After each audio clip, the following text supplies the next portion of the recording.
Today, I would like us to talk about something that connects all of us South Africans. I would like us to talk about our heritage, what I call the cultural history of our ancestors as South Africans, black and white. We are connected in many ways, and in many ways we share one heritage. We do not need the ANC forced communist unity and so-called equality. We do not need the ANC and the EFF slogans taken from the grave of Karl Marx. South Africa has never been a communist country, and South Africa will never be a communist country. Never. We will fight and destroy these communists. Back to the subject on hand. The cultural history of our ancestors that we will like to talk about is the Vetkoek. Magwinya, a Magwinya. Let us explore this rich heritage, the Vetkoek. You can almost smell it. That earthy blend of wood smoke, flour, and sunshine. Each puffed dome is a miracle of simplicity. Flour, oil, fire, and faith. No garnish needed, no sophistication required. Just the raw delight of bread born in hardship, but glowing with life. This is veld cuisine, but also veld poetry. Fried by the fire of the Great Trek, yet today found in the hearts of spaza shopkeepers, roadside vendors, school tuck shops, and village corners. The Vetkoek doesn't ask who you are. It doesn't care if you're from a wagon in 1837 or a shack in 2025. It welcomes you, it feeds you, it warms you. It is the communion bread of the South African spirit.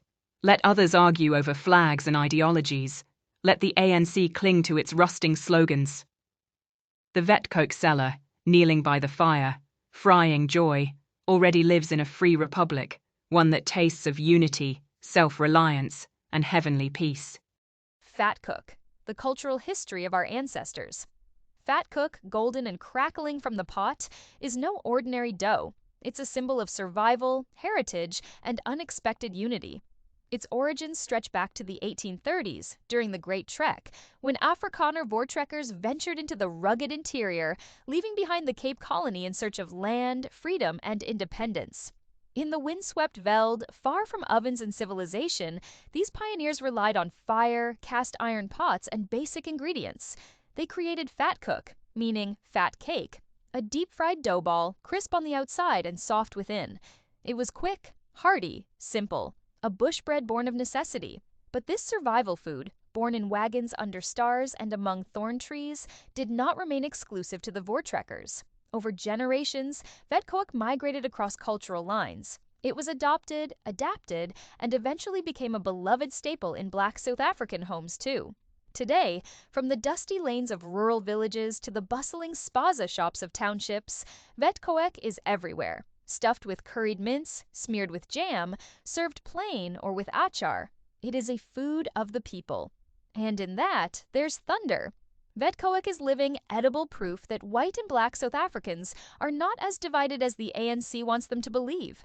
Our histories, our meals, our shared love for this golden bread reveal the truth.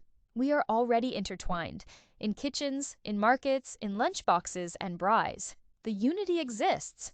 The people are living it. But instead of celebrating that organic unity, the ANC sows division. With race-baiting rhetoric, it turns citizens against each other while pretending to be the glue of the nation. It is not. Vetkoek is more unifying than any politician.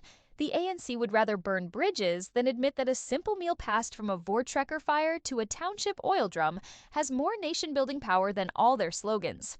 Vetkoek is ours. It does not belong to race. It belongs to a people who have shared land, hardship, laughter, and meals for nearly 2 centuries. It stands as soft, golden resistance to the poison of hatred. A reminder, the future does not need a party. It needs people, and they are already cooking. Vetkoek. The 30 Rand Revolution. How a ball of dough became a business and a beacon of unity. Vetkoek is not just food. It's a business plan. A revolution rolled in flour and fried in oil.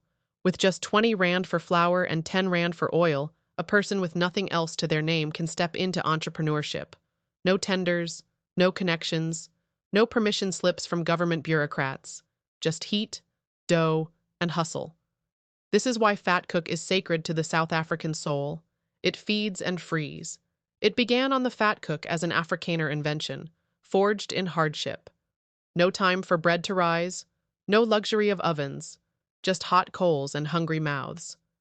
The fat cook was born, fast, satisfying, and clever. But over time, this practical food of the Veld became the township titan of snacks. It moved from the wagons to the pavements, into schoolyards, taxi ranks, and markets. Today, black grandmothers, young mothers, even high schoolers with fire in their bellies are turning this dough into daily bread. Literally. Vetkoek is the fastest startup model in South Africa. No loans, no red tape, just R30, a stove, and grit. And this is exactly why the ANC hates it, because it proves the people don't need them. The party that promised a better life for all has delivered bureaucracy, unemployment, and racial scapegoating. Yet right under their noses, South Africans are creating better lives for themselves, starting with oil, flour, and willpower. Fat Cook bridges history, race, and class. It reminds us that what was once a frontier meal of white trek Boers is now a survival tool for black entrepreneurs. It has no race, only taste, and in that taste is unity. Every sizzle of oil is a small act of rebellion. A mother feeding her children without the state. A young man paying his rent without a CV. A people surviving and thriving while politicians play blame games. You want economic freedom? Don't wait for the ANC. Pick up flour. Light the stove. Start frying. This is the real Freedom Charter, written in dough. Fat Cook or Magwinya. One bread, many stories. The people call it Magwinya. That's the name that echoes through the townships, across the veld, and in early morning queues at school gates and taxi ranks. It's not just a translation, it's a reclamation, a name worn proudly by black South Africans who took the Afrikaner Fat Cook, reshaped it, made it hotter, spicier, bolder, and made it theirs. Magwinya comes from the streets, from Soweto, Diepsloot, Madansane, and Mamelodi. It's the voice of resilience, the sound of early morning oil hitting hot iron as a mother feeds her children and her dreams. Where Vetkoek might recall the Great Trek, Magwinya sings of resilience in apartheid townships, of side hustles, of joy amid struggle. And yet, it's the same bread. That's the miracle. The same recipe, the same process, the same smell. Two names, two journeys, one destiny. And that's the beauty. Fat Cook and Magwinya are proof that black and white South Africans share more than politicians admit. That cultures cross-pollinate naturally, without commissions or slogans. That food is the truest democracy. But while Fat Cook was passed down through campfires and wagons, Magwinya rose in fire barrels and back rooms. It is a survival tool, a business, a breakfast, a statement, and it speaks louder than Parliament.